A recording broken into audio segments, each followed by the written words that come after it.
할렐루야. 반갑습니다. 아직도 이렇게 더워요. 오늘은 많이 안 더울 줄 알고 에어컨을 2개만 틀어놓고 갔더니 더우시죠? 저 뒤에 거 뒤에 바람 좀 세게 해주실 수 있으시면 한번 되게 더워 보이세요, 다들 얼굴이. 해주시고요. 자, 오늘 말씀을 한번 나눠보겠습니다. 제목 한번 같이 한번 읽어보실까요? 제목입니다. 시작.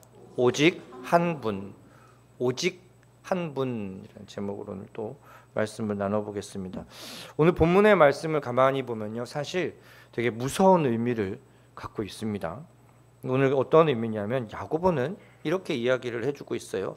형제를 비방하는 것, 판단하는 자가 있잖아요. 그런데 그를 율법에 대한 비방과 판단하는 자로 간구해 버립니다. 그냥 친구를 별로 좋지 않은 말을 하는 것, 좋지 않게 생각하는 것을 그냥 사람 사이의 관계에서의 끝나는 것으로 여기지 않고 이게 더 큰 의미까지 이야기합니다. 그래서 심지어 그냥 율법에 대한 어떤 규칙에 대한 법칙에 대한 그 기준으로 생각해서는 안 되는 것이 무엇이냐면 하나님을 판단하는 것과 동일하게 여깁니다. 저와 여러분이 마음 가운데 쉽게 타인을 생각하고 정죄하고 비방하고 조롱하고 이랬던 것이 그 근본적인 것으로 파고 들어가면 하나님을 그렇게 대하는 것과 다르지 않다고 오늘 본문 말씀은 우리에게 교훈해 주고 있습니다. 이게 왜 내가 저 사람한테 하는 것과 하나님한테 하는 것이 어떻게 같습니까? 라고 반문할 수 있잖아요. 그렇죠? 이게 뭐 그렇게 큰 일입니까? 사람들이 뭐 다 살아가다 보면 다투기도 하고 그렇게 할 수도 있는 거죠. 그렇게 할 수 있어요. 그런데 그게 어떤 의미인지 우리가 잘 알아야 합니다. 왜냐하면요, 오늘 이 본문 말씀 가운데 나온 이 부정적인 모든 것들이 그 마음과 연관되어 있기 때문입니다. 마음. 그래서 이 마음이 성경에서 이야기하고 있는 이 마음, 성경에서 의미하고 있는 이 마음은요, 하나님이 계신 곳이라는 개념이 있어요. 그리고 오직 한 분 하나님만이 그 마음의 주인이 되셔야 합니다. 두 주인을 섬길 수가 없잖아요. 그렇죠? 둘 다 우리가 이거를 사랑할 수는 없단 말이에요. 자, 그래서 오늘 이 본문에 나오는 비방, 판단, 이 모든 게 마음에서 연관되고 그 마음은 신자라면 그 마음의 주인이 하나님이셔야 돼요. 그런데 반대로 우리의 마음이 중심이 주인이 하나님인데 비방은요, 선한 마음이 아니라 악한 마음에서 발생합니다. 비방하는데 좋은 마음일 리가 없죠. 그런데 마음의 주인은 누구라고요? 하나님이에요. 그런데 내 입에서 내 삶에서 비방이 나왔으면 마음 중심에 계신 분이 뭐라는 거예요? 하나님이 아니라는 거예요. 그래서 비방은 악한 마음에서 발생하는 것이기 때문에 선한 양심을 소유한 하나님의 자녀들은 절대로 내 마음에서, 입에서, 생각에서 비방의 판단에 그 악한 것들, 그 모든 것들을 반드시 금해야 할 일입니다. 누구는 말할 줄 몰라서 자기를 변론하지 않는 게 아니에요.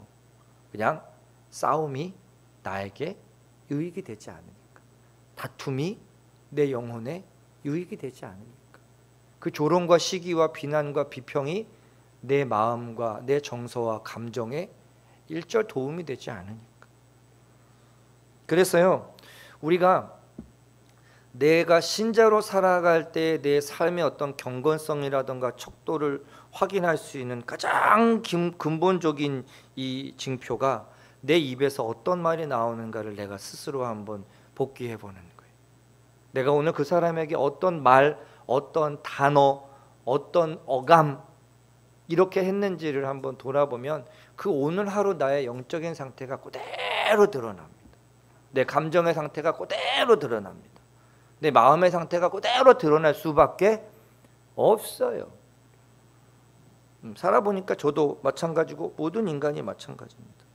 그래서 우리의 삶의 중심축이 자기 자신이 되어버릴 때, 아까 마음의 주인이 누구라고요?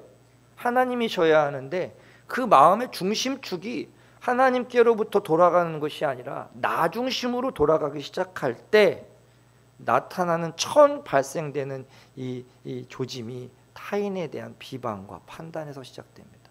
원망, 불평, 시기, 질투.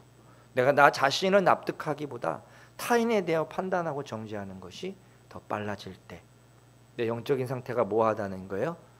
지금 문제 상태에 있다는 걸 말합니다. 그래서 우리의 생각의 중심, 그리고 무언가를 바라보고 이해하고 해석하는 그 관점의 중심이 하나님의 말씀이어야 합니다. 세상이 보는 것과 우리가 똑같이 본다면 이게 우리가 신자로서 제대로 살아가고 있다고 말할 수가 없잖아요. 그래서 우리는 이 하나님을 중심으로 살아간다는 것은 성령의 우리의 마음 가운데 주시는 감동을 따라 살아간다는 거거든요. 왜냐하면 하나님께서 지금 어떻게 우리와 함께 계시는 거예요? 성령의 임재하심으로 함께 하시는 거잖아요.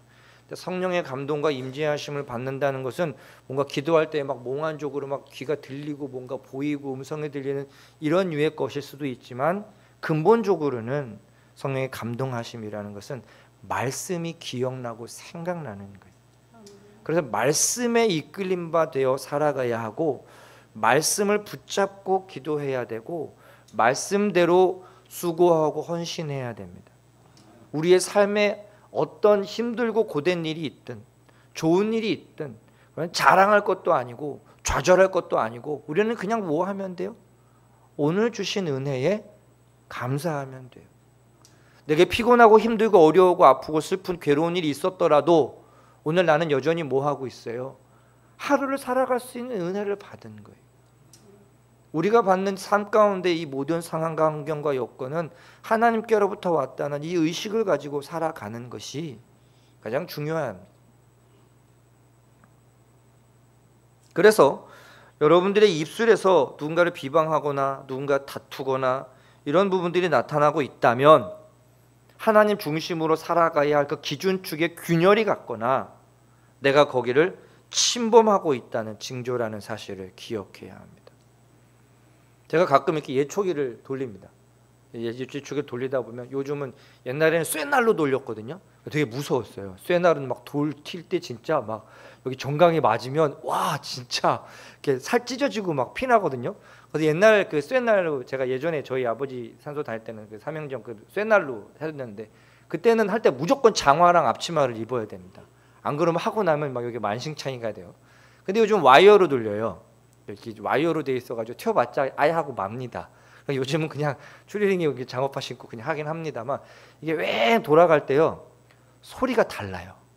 이게 와이어가 있다 보니까 돌이나 이렇게 하면 이게 조금 달아서 짧아지거든요. 그럴 때 바닥에 탕 치면 버튼이 탁 풀리면서 와이어가 쭉 내려놔서 그 길이가 있습니다. 하다 보면 소리가 달라져요. 휘 소리가 나면 와이어가 살아 있는 거예요. 그런데 그 높은 그 공기를 가르는 파공음이 안 들리고 그냥 왱 소리만 들리면 그 와이어가 요만해요. 그러니까 안 쓸려요. 그러니까 뭐 하는 거예요? 그 소리를 듣고 그 빨리 돌아가니까 안 보일 거 아니에요. 막 몇천 RPM으로 돌아가니 이게 보이겠습니까? 근데 뭐를 알아요? 소리로 알아요.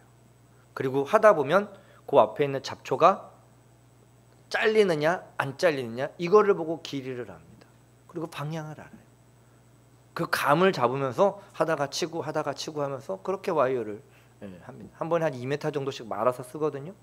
그걸 하다 보면 금방 달 때도 있고 조금 오래 갈 때도 있어요. 풀이 거치면 금방 마모될 것이고 가느다란 얇은 풀은 오래 갈 것이고 그렇게 됩니다. 여러분들의 영적인 감지력이 항상 깨어 있으셔야 합니다. 오늘 하루의 바쁜 일과를 그냥 살아가는 거에만 현혹되어 계시면 안 됩니다. 오늘 내게 좋은 뭔가 유익이 있었다고 내가 뭐가 성취했다고 거기에 혈안이 되셔서 내가 하나님의 사람으로서 내 마음의 중심을 어디에 세워두고 말하고 생각하고 행동했는지를 날마다 계속해서 점검해 보셔야 됩니다. 그래서 우리에게 아침과 저녁이 아주 중요해요. 오늘 아침에 나올 때 막 오늘 이것도 해야 되고 뭣도 해야 되고 막 부산하게 시작하면 안 됩니다. 아침에 나오실 때 바쁘실 수 있어요. 그런데 분명히 어떤 시점에서는 우리가 하나님을 의식할 수 있는 포인트를 만드셔야 됩니다.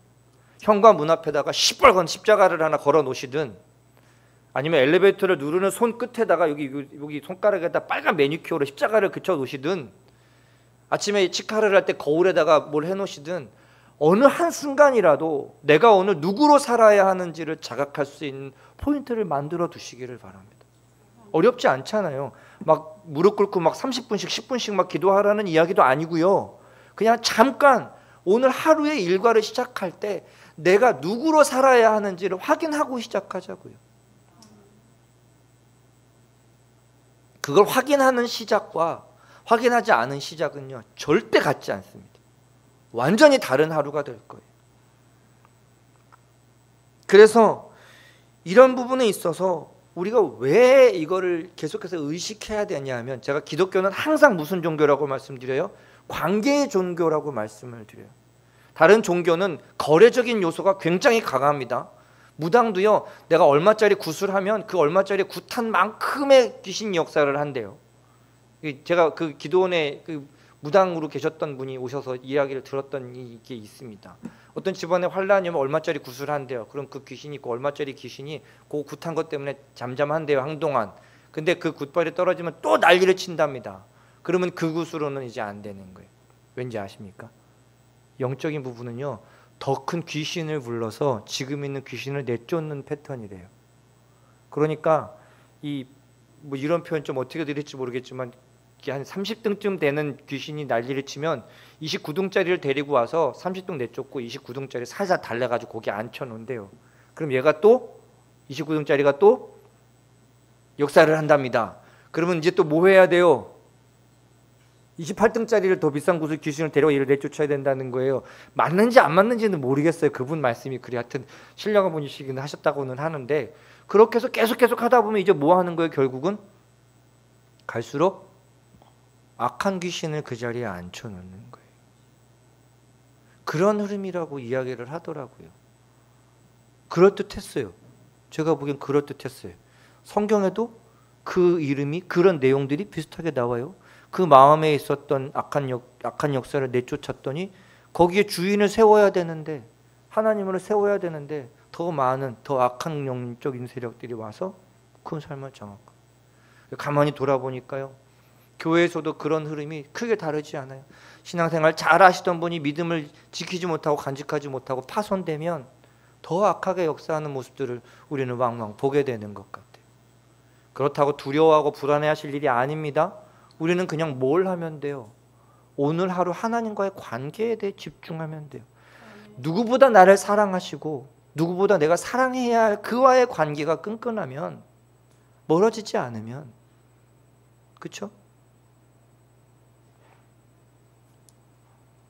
그래서 이 형제를 비방하고 판단하는 그냥 별것 아닌 것 같았던 내 마음의 이런 표현들이 하나님과의 관계까지 해악을 끼치게 된다는 사실을 우리는 기억해야 돼요. 아무리 친한 관계도요, 아무리 가까운 관계도요, 그 사람의 말을 무시하기 시작하고 그 사람을 폄하하기 시작하고 그 사람을 막 대하기 시작하면 그 관계는 절대로 유지될 수가 없습니다. 부부 사이도, 친구 사이도, 가족 사이도 마찬가지죠. 가족으로서 안아주고 품어주지만 기본적으로 지켜야 할 예의 범죄를 지켜지지 않으면, 그러면 어떻게 됩니까? 교회도 마찬가지예요. 인간들, 사람들이 모인 곳이기 때문에 어쩔 수 없이 그 모임 안에서 이루어지는 말과 생각과 행동과 처신들이 분명히 영향을 끼치게 됩니다. 제가 그래서 요즘 계속 말씀드렸잖아요. 누구에게 하듯 하자고요? 하나님은 너무 멀고요. 누구에게 하듯 하자고요? 원로 목사님께 하듯만 하자고요. 예? 그러면 뭐 싸울 일이 있겠어요? 그러면 내가 원로 목사님 무거운 거 들고 오시는데 가만히 보고 있을 사람 누가 있겠어요? 후다다닥 뛰쳐가서 받아야죠. 그죠? 맛있는 거 있으면 어떡해요?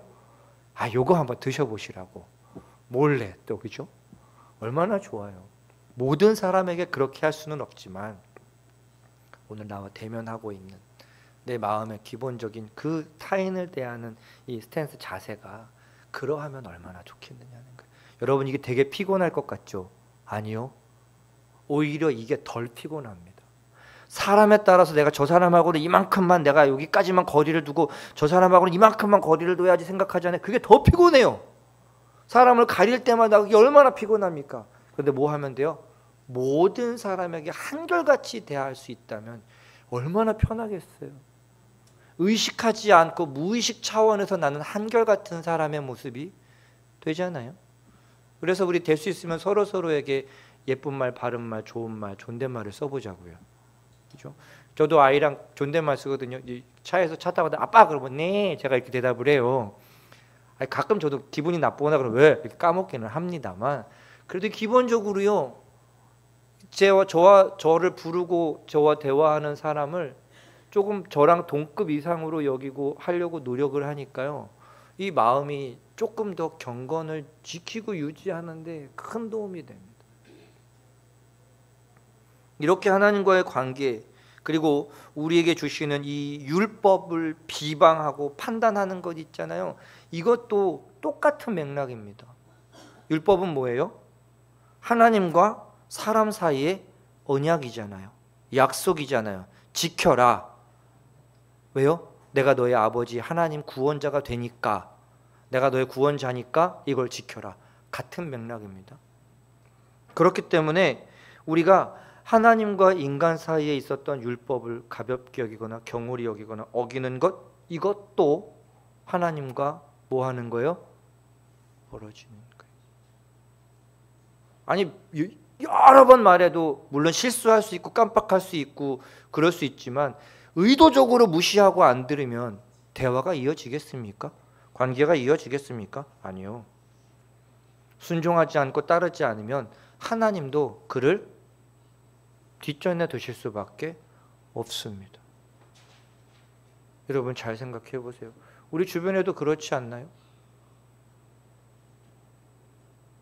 누군가 계속해서 제시를 하고 할 때 무시하고 안 듣고 자기 마음대로 하면 그 사람과의 지속적인 관계가 유지가 되던가요?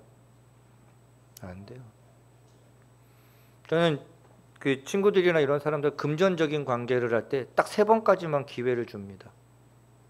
빌려달라고 할 때 일단 빌려줘요. 저는 빌려줄 때 대부분 이거는 내가 최악의 경우 못 받아도 괜찮겠다 싶을 정도까지 대학교 때 그런 케이스가 참 많았습니다. 빌려줘요. 근데 안 갚아요. 혹은 약속을 어겨요. 그러면 원 스트라이크, 2번 스트라이크, 3번 딱. 그러면 관계는 지속돼도 더 이상 그 거래는 하지 않습니다. 그냥 내가 인생에 저 사람을 어떤 사람인지 배우는데 필요한 이 교육비였다고 생각하고 저는 딱 지금도 전화 오시는 분이 가끔 계세요. 오밤중에 전화 오셔서 야 내가 급한데 없어요. 저도 딱 끊습니다. 그렇게 해도 한 6개월에 한 번씩, 한 3개월, 6개월 사이 한 번씩 지금도 저한테 전화 오는 분이 아직도 계세요. 아직도 이렇게 계속 잊어버리시나 봐요. 저한테 계속 전화하는 거를. 요즘도 가끔 전화 오시는 분이 계세요. 여러분, 그래서 우리는 오직 한 분 하나님, 그리고 그 유익한 구세주로 예수 그리스도를 보내주신 그 은혜에 대한 것들을 반드시 기억해야 합니다. 내게 있는 모든 것이 누구로부터 왔다는 거예요? 하나님께로부터 왔다는 거예요. 그렇다면 지금 좌우 양옆 앞뒤를 한 번씩 돌아보십시오. 누가 만나게 하신 거예요? 하나님이 만나게 하신 거예요. 우리 만남은 우연이 아니래잖아요. 우리한테 우연이 있습니까? 여러분, 신자들한테는 우연 따위란 없습니다. 모든 것이 하나님의 계획과 뜻이십니다. 그렇게 만나게 하셨으니 뭐 하라는 거예요? 서로 사랑하라는 거예요. 서로 사랑해야 됩니다. 서로 사랑하지 않으면 성령께서 하나 되게 하심이라는 아주 그 중요한 맥락을 우리는 뭐 하는 거예요? 거기다 차버리는 거랑 똑같습니다. 여러분, 성경에서 이야기하고 있는 그 사랑의 한 가지는요, 타인의 허물조차도 감춰주고 타인의 그 부족한 부분도 용납해주고 안아주는 그 사랑을 이야기해요. 그리고 왜 사랑하라고 하시는지 아십니까? 나의 허물과 죄악을 하나님께서 용서해 주시고 품어 주시기 위함이라는 거예요. 주기도문에도 나와 있잖아요. 그죠? 지금 계속해서 주기도문 다루고 있는 여기서는 본 예배 때는 아직 구체적으로는 한 번도 잘 하진 않았습니다만 우리가 그것을 용납하는 은혜를 입게 하시기 위해서 그 핑곗거리를 우리에게 만들어 주시는 거예요. 와라 주겠다. 해라 해주겠다. 단순하지 않나요? 그래서 율법의 10가지 조항을 유대인들은 613가지나 되는 율법으로 만들어 놨거든요. 그거는 지금 우리와는 좀 무관한 거리가 있는 것이니까요. 그 율법의 10가지 조항을 하나하나 지키려고 신경을 곤두세우는 것도 필요하지만 율법을 왜 주셨는지를 그 마음을 헤아리면 그 10가지 계명이 없어도 우리는 하나님의 뜻대로 살아갈 수밖에 없어요. 그렇죠? 하나님이 우리를 자녀 삼아 주셨고 우리를 거룩한 백성으로 살아가기 위한 기준들을 10가지 주셨어요. 근데 가만 생각해 보세요. 뭘 해야 되고 뭘 해야 되고 뭘 해야 되고 뭘 해야 되고 그 10가지 계명 조항도 중요하지만 하나님을 사랑하는 마음이 있으면 예배 안 드릴 수 있어요? 하나님을 사랑하는 마음인데 부모님한테 함부로 할 수 있나요? 하나님을 사랑하는데 거짓말하거나 도둑질하거나 살인할 수 있나요? 아니요. 그럴 수 없는 거예요. 왜? 하나님께서 그들에게도 사랑을 주셨고 하나님께도 존귀한 자인데 내가 어떻게 무시를 할 수 있겠어요? 이 대상은 믿는 자나 안 믿는 자나 동일합니다. 아직 믿지 않았을 뿐이지 하나님께서 다른 그 영혼들에게 어떤 계획을 가지고 있는지 우리는 모르는 거예요. 그래서 여러분 우리가 이 마음을 잃어버리는 그 타락해져가는 처음에 그 조짐이라는 그 비방과 판단하는 것 지금은 가벼운 것 같지만 절대로 이 악해져가는 마음은 우리를 그 영역에 내버려 두지 않습니다. 반알도둑이 소도둑되죠. 범죄자가 구치소 가도 더 큰 범죄자가 돼서 나온다잖아요. 들킨 이유를 말하자면 야 그건 이렇게 하니까 들켰지 요거 요렇게 하면 요거 안 걸린다. 그 다음에 나 또 그렇게 한답니다. 그럼 또 걸리고 또 평생 우리는 그 죄악의 구렁텅이에서 빠져나올 수가 없게 돼요. 성경에도 보면요. 율법에 대한 판단, 율법에 대한 이것들은요. 성도의 영역이 아니거든요. 그래서 성경에서도 보면 교만해서 자기를 높이고 자기가 판단하고 자기가 주관했던 모든 인물들은요. 결국 하나님과 단절되었고 이제 뒤에 나오지만 하나님의 심판을 받게 되는 입장으로 가게 될 수밖에 없습니다. 하나님의 심판에 대해서 여러 가지 기준이 있습니다. 훈계, 양육, 교훈, 징계 이런 여러 가지 부분들이 있겠지만 어쨌든 우리가 가장 친밀해야 하는 관계로부터 왜 멀어지냐고요. 나를 가장 사랑하는 사람과 왜 멀어져야 합니까? 자기 스스로의 삶을 그렇게 고되고 외롭게 만들지 마시기를 바랍니다. 세상에서 우리가 위로받을 거리가 있나요? 잠깐 편하고 즐거울 수 있지만 우리의 마음과 심령이 영원히 위로받고 안위 받기 위해서는 하나님께로만 연결되어 있어야 합니다. 그래서 하나님의 명령인 율법을 순종하지 않으면 복을 받기를 기대하지 마십시오. 하나님 앞에 온전히 경건한 삶을 노력하지 않으면서 복을 받기 원한다? 여러분 이건 악독한 기만입니다. 그렇죠? 그렇게 하는 기도가 과연 하나님 앞에 어떻게 보여지겠어요?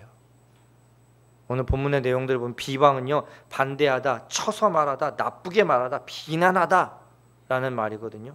악한 말, 율법을 어김, 하나님 안에서 우리가 풍성히 누려야 할 그 영원한 생명을 거스르는 것을 뜻합니다. 아니 어려서부터 집에서 먹고 자랐는데 나한테 해준 게 뭐 있어 이렇게 대들던 그 10대의 저의 마음을 여기서 엄청 많이 회개했습니다. 자기가 엄마 아빠 아니었으면 살 수 있겠어요? 아니요. 누릴 건 다 누려놓고 지금 뭐 하는 거예요? 자기 마음대로 안 된다고 또 대드는 거예요. 그 이쁘겠어요?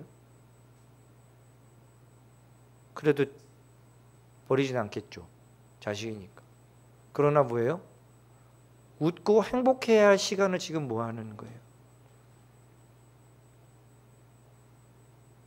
그리고요, 이 판단하며라는 이 말은요, 나누다, 구별하다, 선택하다, 판단하다라는 법률적인 용어였어요. 원래 법률적인 용어. 이건 이거, 저건 저거 구분하는 거, 이게 유죄냐 무죄냐, 이건 그 사람 과실이냐 아니냐, 이런 것들을 나누는 기준이라는 표현이었습니다. 그런데 이게 신학적인 용어로 나오면요, 판단은요, 하나님의 심판을 의미합니다.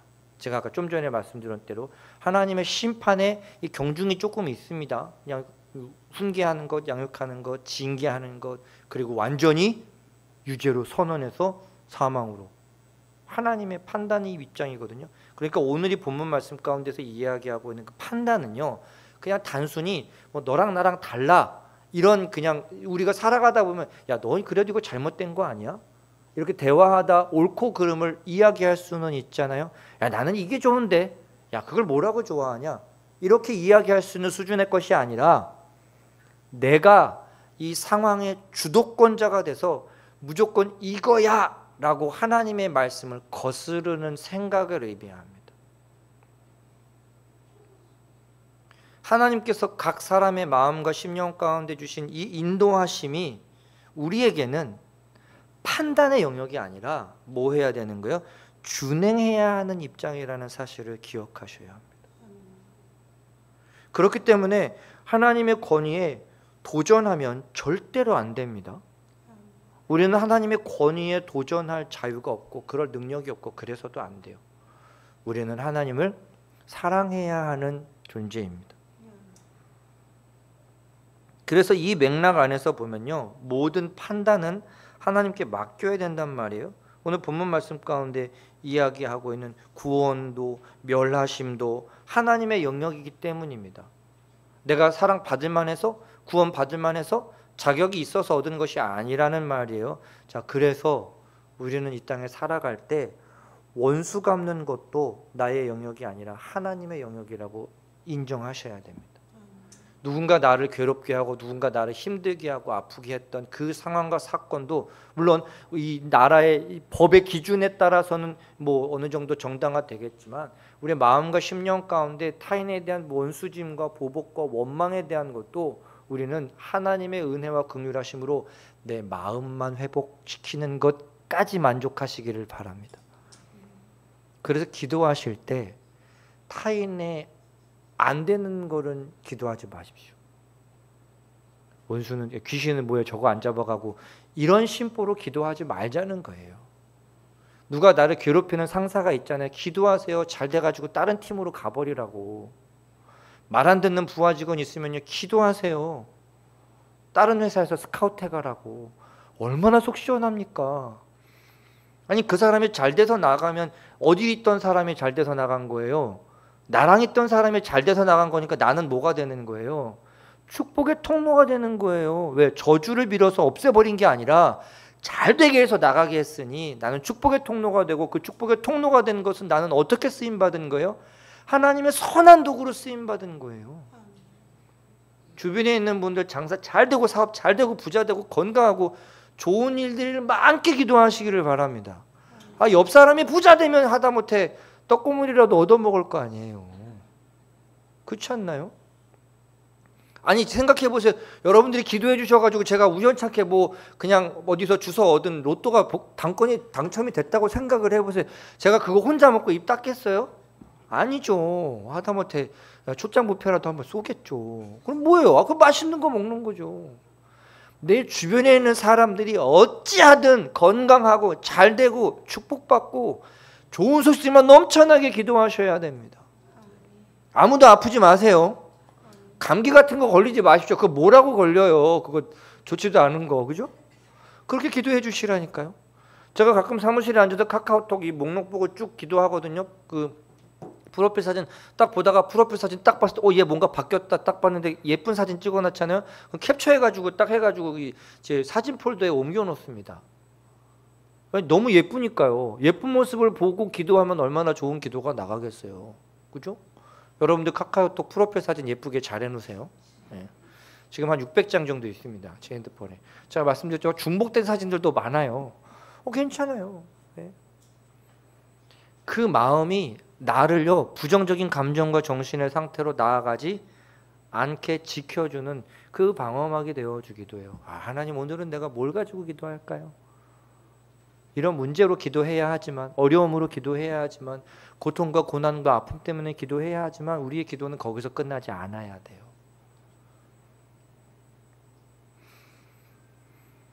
그래서 우리는 판단하는 자가 아니라 준행하여 지키는 역할이라는 사실을 반드시 기억하셔야 됩니다. 믿음과 신앙 안에서 지켜져야 할 영역 안에 있으면요, 우리는 항상 풍요로울 수밖에 없어요. 이걸 아주 단순한 예로 설명드리겠습니다. 여름에 더울 때 선풍기 딱 틀어놓죠? 그럼 뭐 할 때 제일 시원해요? 선풍기 바람 부는 그 안에 있어야 시원하잖아요. 그러니까 제가 저걸 자꾸 움직이잖아요. 아까 너무 낮아가지고 더워가지고 살짝 올렸단 말이에요. 여기 벗어나면 뭐예요? 선풍기가 눈에 보이지만 뭐예요? 나랑 아무 상관도 없어요. 하나님이 항상 나와 함께 하십니다. 그런데 하나님의 은혜의 라운드 안에 있어야 되는데 엉뚱한 곳에 가서 엉뚱한 짓만 하고 엉뚱한 말만 하고 엉뚱한 생각만 하고 엉뚱한 일만 벌이고 있으면 거기에 하나님이 보호하시겠어요? 이미 우산을 줬는데 왜 우산을 이렇게 쓰고 갑니까? 이렇게 우산 안에 들어가야죠.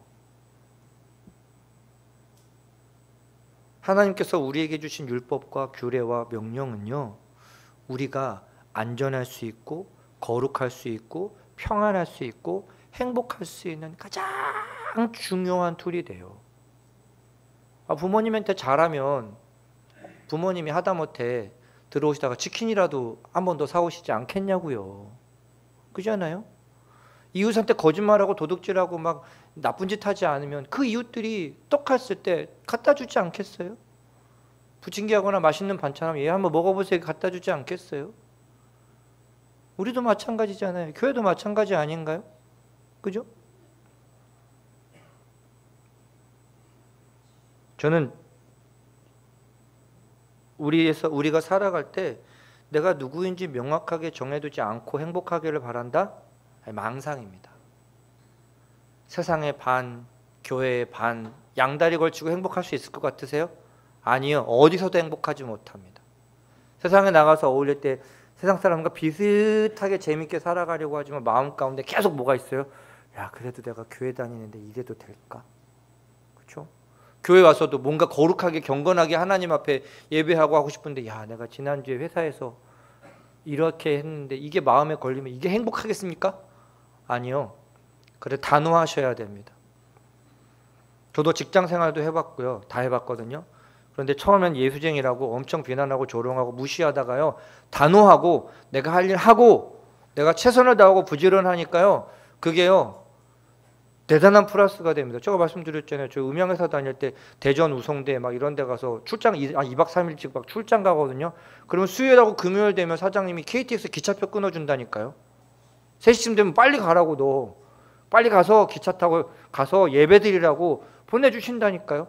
시간 빡빡하면 사장님이 그 일하는 분들 내버려두고 사장님의 차를 태워가지고 대전역에 데려다 줘가지고 KTX 표 끊어가지고 집에 보내주신다니까요. 물론 거꾸로 가는 차 끊어주셔가지고 조금 이게 어지럽더라고요. 거꾸로 가니까 이게 너무 빨리 가서. 그때 KTX를 처음 타봤을 거야 아마. 그때 탔는데 대전 우성대에서 그 위 옥상 강당이랑 이제 대학 교수 회의실 이렇게 이제 임양해서 이제 설치하러 갔을 때 시간 돼가지고 보내주셨는데 보니까 그래서 그런 건 아니었고 아마 자리가 없었던 건가 봐요. 앞으로 가는 자리가 없었던지 급하게 가서 표 끊어주셔 보내주시더라고요. 그런다니까요. 단호하면 그 사람의 삶을 인정해주고 납득해줄 수밖에 없게 됩니다. 그러니까 우리가 내 주변에 이 믿지 못하는 자들에게 인정받지 못한다는 건 뭐예요? 내가 아직 참된 그리스도인의 위상을 갖추지 못했다는 것일 수도 있어요. 우리가 갖춰야 할 이 기준은요, 세상에 보기에 괜찮은 기준도 아닙니다. 내가 보기에 이 정도면 됐어 라는 내 기준에 만족하는 기준도 아니에요.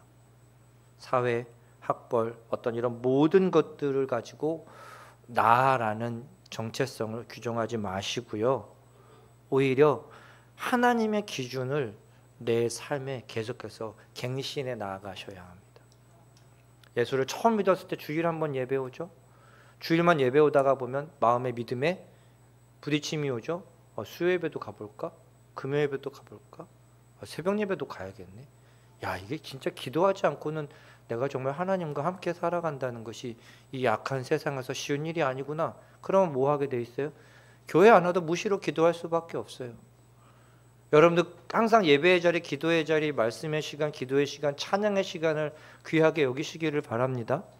그래서 계속 내 상태가 최상의 상태로 유지될 수 있도록 노력하셔야 돼요. 그래서 오늘 본문 말씀처럼 하나님의 멸하심을 당하지 말고 구원하심을 얻는 그 기준점을 맞추기 위해서 몸부림치는 저와 여러분이 되기를 축복합니다. 오직 한 분, 하나님의 권위에 순복하는 복된 축복의 삶이 되시기를 바랍니다.